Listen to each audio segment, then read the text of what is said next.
Okay, what we've been doing until now has been building up our grammatical vocabulary. Today's segment is the payoff for where we're going to start applying the terminology and using rules. But let me just give you an example of why we've spoken about this the way we have and why it's important to know these terms. Most of you, when you were in high school or junior high or even elementary school, we're told don't start a sentence with the word because. There's no reason not to start a sentence with the word because if you know what you're doing. If you do start a sentence with the word because, think about the structure you're going to create. Because I was late for work, my boss yelled at me. What I've really done is I've created a sentence with two clauses. Because I was late for work is a dependent adverbial clause. My boss yelled at me is an independent clause. I need to know that that comma goes between the two clauses because I've begun the sentence with an adverbial clause.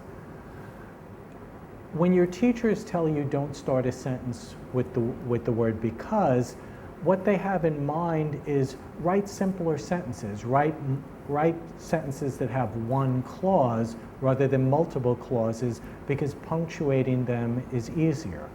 Well, the idea of this course is to get to the point where you can handle multiple clause sentences. There's no reason not to start a sentence with the word like because or if or when. However, you need to know what you're doing as far as punctuation, which takes us to today's lesson. This is punctuating clauses. Now, these are the big 5 rules for punctuating clauses, and I've given you an example of each one. If you start a sentence with a dependent clause and you follow it with an independent clause, in all likelihood, the structure you're going to wind up with is adverbial followed by independent. You're going to wind up with something like this. When the dog barked, the cat ran away. Dependent adverbial, independent. When the dependent clause precedes or comes before the independent clause, you want to use a comma to separate them. It's a way of signaling to the reader that you haven't gotten to the main part of the sentence yet. The main part of the sentence is always going to be the independent clause. Oh, and by the way, the single most important rule in all of English grammar is that every sentence must contain an independent clause somewhere.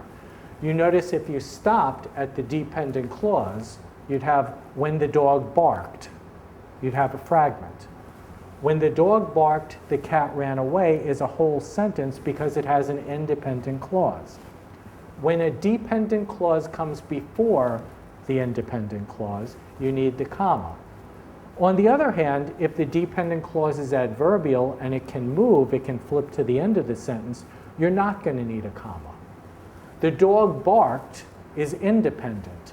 When the cat ran away is dependent, you don't need a comma here. When the adverbial element comes after the independent clause, you do not need a comma. When it comes before, you do need a comma. Those are the rules we've hinted at so far. Now, I want to make sure that you know these 3 other rules because they're really critical. The one rule, the third rule, is the rule that all of you knew before you started watching this video. That is, when you have 2 independent clauses, you put a period between them and you start the second one with a capital letter. That's just period at the end of the sentence, new capital letter for the next sentence. That's the rule that you can't survive without. So if you have a sentence, the dog barked, that's an independent clause. The cat ran away is an independent clause. You separate them with a period. However, you should think of the period and the capital letter as a team.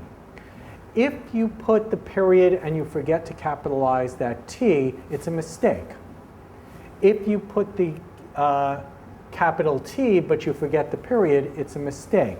The period and the capital letter together signal the reader that you're at the end of one sentence and at the beginning of another. The two combine to tell the reader, in effect, to take a breath, a mental breath, before going on to the next sentence. You do have another option, however, than a period. The dog barked, semicolon.